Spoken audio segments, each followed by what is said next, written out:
আমাকে দৌড়াইতাছি চারিদিকে কোনো হানা আমাকে সহযোগিতা করে নাই, দেশবাসীও করে নাই। নারায়ণগঞ্জের ফতুল্লা থানার মাসদাইর এলাকায় জমি দখল ও হামলার ঘটনাকে কেন্দ্র করে চরম উত্তেজনা বিরাজ করছে। স্থানীয় ৭৫ বছর বয়সী কুলসুম বেগম, তার মেয়ে শিল্পী বেগম ও ছেলে স্বপনের ওপর হামলার অভিযোগ উঠেছে। তারা দাবি করেছেন, দীর্ঘদিন ধরে সুবন গ্রুপের চেয়ারম্যান সিদ্দিকুর রহমান তাদের জমি দখলের চেষ্টা চালিয়ে আসছেন।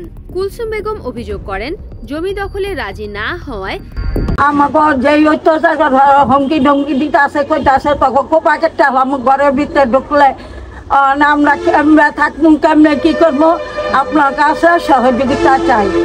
গত ১৩ এপ্রিল সন্ধ্যায় একদল সন্ত্রাসী দেশীয় অস্ত্র নিয়ে তাদের উপর হামলা চালায়। এই বিষয়ে অভিযুক্ত সিদ্দিকুর রহমান বলেন, আমার বিরুদ্ধে সাজানো অভিযোগ তোলা হয়েছে, বরং ওরাই জমি দখলের চেষ্টা করছিল। এদিকে ফতুল্লা থানার ভারপ্রাপ্ত কর্মকর্তা শরীফুল ইসলাম জানিয়েছেন, অভিযোগ গ্রহণ করা হয়েছে, তবে তদন্তে এখন পর্যন্ত সিদ্দিকুর রহমানের সংশ্লিষ্টতার কোনো প্রমাণ পাওয়া যায়নি। প্রকৃত দোষীদের শনাক্ত করে আইনের ব্যবস্থায় নেওয়া হবে। অনুসন্ধানে আরো জানা গেছে, এক সময় কুলসুম বেগম সিদ্দিকুর রহমানের কাছ থেকে আর্থিক সহায়তা নিয়ে ওই জমিতে বাড়ি নির্মাণ করেন। বর্তমানে জমির প্রকৃত মালিকানা, পুরনো আর্থিক লেনদেন এবং ঘটনার পেছনে সত্য জানতে খুব শীঘ্রই আসছে মাসদার জমিকাণ্ড অনুসন্ধান সিরিজ পার্ট ৩।